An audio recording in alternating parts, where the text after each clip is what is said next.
हक्काचं news channel हुतात्मा news. पत्रकारिता एक सामाजिक बांधिलकी. भावा, हे नाही पाहिलं तर काय पाहिलंस? सातारा जिल्ह्याला समृद्ध जैवविविधता लाभली आहे. येथील निसर्ग तिन्ही ऋतूंमध्ये आपल्या सौंदर्याची मुक्त हस्ते उधळण करत असतो. उंच उंच डोंगर रांगा, सह्याद्रीच्या घाट माथ्यावरील घनदाट जंगल, नागमोडी घाट रस्ते, खळखळून वाहणारे ओढे, पावसाळ्यात उंचीवरून कोसळणारा जलप्रपात, कातळातील पुरातन मंदिरे, ऐतिहासिक वास्तू, प्राणी आणि पक्षी संपदा, सर्व काही विलक्षण आहे. या साऱ्या गोष्टी पाहिल्यानंतर आपल्या मनाला सुखद गारवा मिळतो.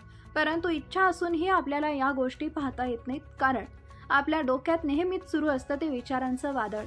या विचारचक्रात आपण इतके गुरफटून गेलोय की आपल्या अवतीभोवती असलेली सुंदरता आणि आनंदाचे काही क्षण देखील आपण मुकत चाललोत.